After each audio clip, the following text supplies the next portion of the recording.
नमस्कार, मैं पंकज प्रसून।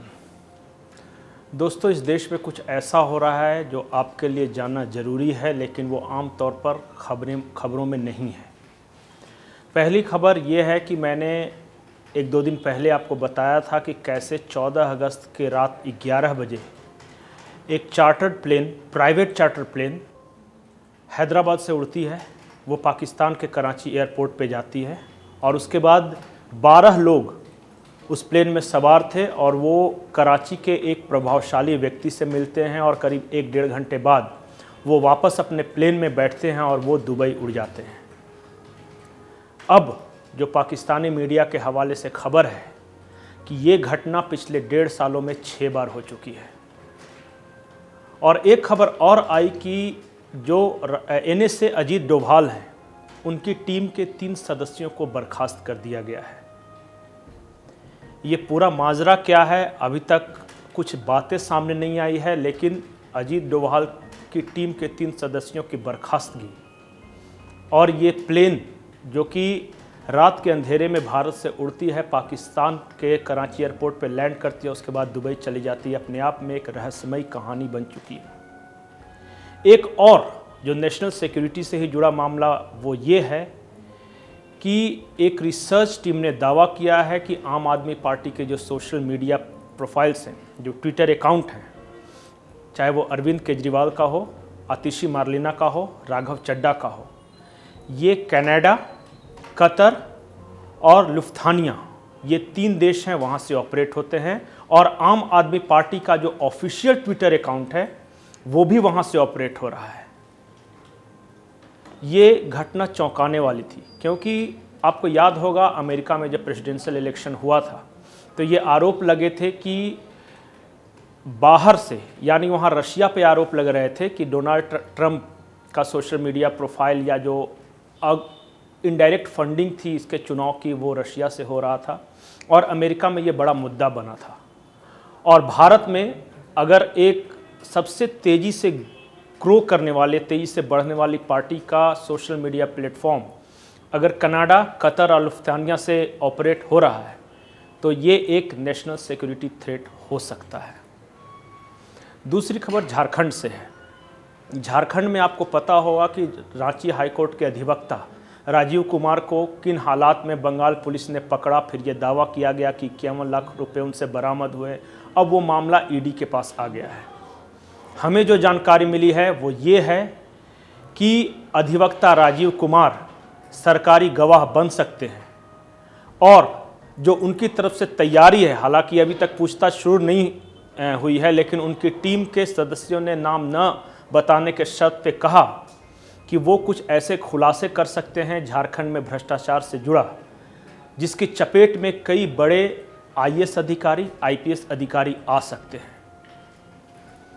एक और खबर मैं देख रहा था इसी से जुड़ा हुआ, सरयू राय ने कुछ दिन पहले ट्वीट किया था कि जो कोयला घोटाला हुआ था, CCL का जो कोयला घोटाला था, उसमें बंगाल में करीब दर्जन भर IPS और IAS अधिकारियों को CBI ने पूछताछ के लिए बुलाया था, उनके खिलाफ जांच शुरू हुई है।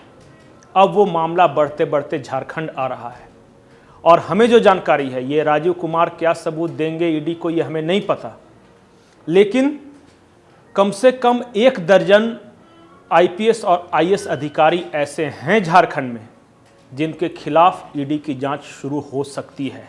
इस तरह के कई संकेत मिल रहे हैं हमें अलग अलग क्वार्टर से।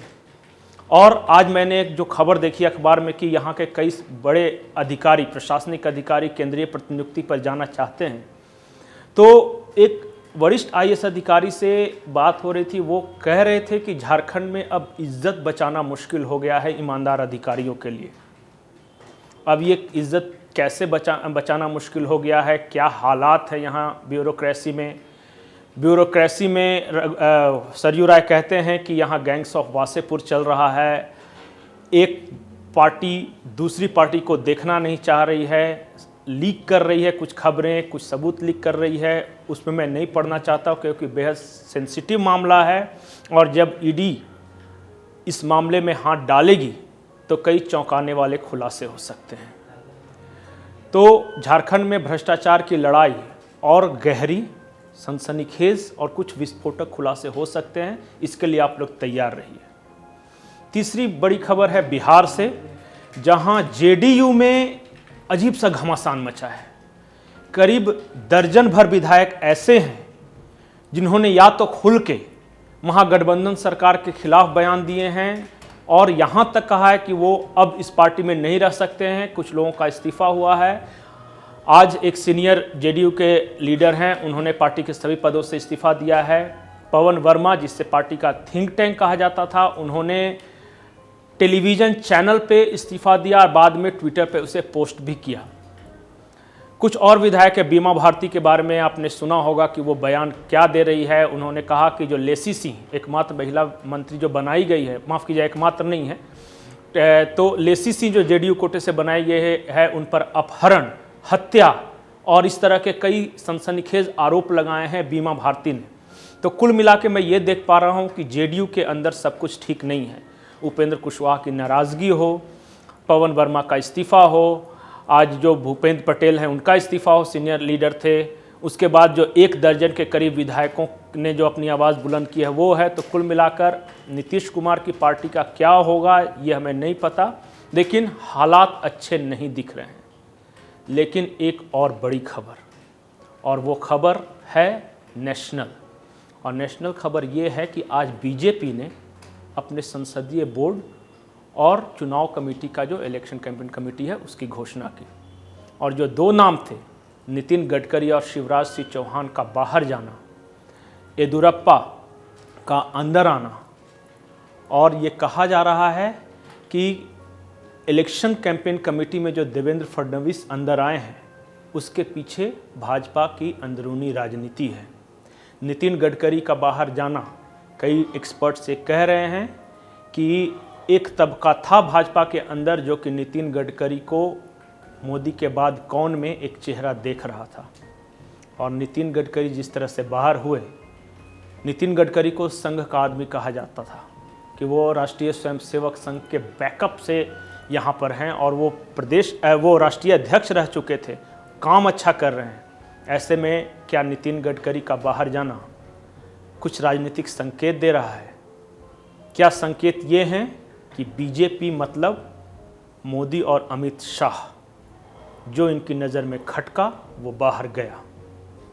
अब क्या है सच्चाई ये हमें नहीं पता, लेकिन पूरा सोशल मीडिया प्लेटफॉर्म इसी तरह की चर्चाओं की भरमार है वहाँ पे। तो आने वाले दिनों में भाजपा की राजनीति, मोदी, अमित शाह, जिसे चाहेंगे वो रहेगा, जिसे नहीं चाहेंगे वो बाहर जाएगा। और भाजपा के सपोर्टर इस पूरे मामले पे 2 फाड़ हो चुके हैं, खास करके योगी आदित्यनाथ का न ही इलेक्शन कैंपेन कमेटी में आना, न संसदीय बोर्ड में आना। कुछ लोग सवाल उठा रहे हैं कि अगर देवेंद्र फडणवीस आ सकते हैं तो योगी आदित्यनाथ ने तो बहुत अच्छा परफॉर्म किया, 2 बार उत्तर प्रदेश जैसे राज्य में भाजपा को जीत दिलाई, फिर वो बीजेपी के सबसे बड़े डिसीजन मेकिंग बॉडीज़ में क्यों नहीं है? देखना है। आने वाला वक्त मज़ेदार होगा, दिलचस्प होगा। नमस्कार।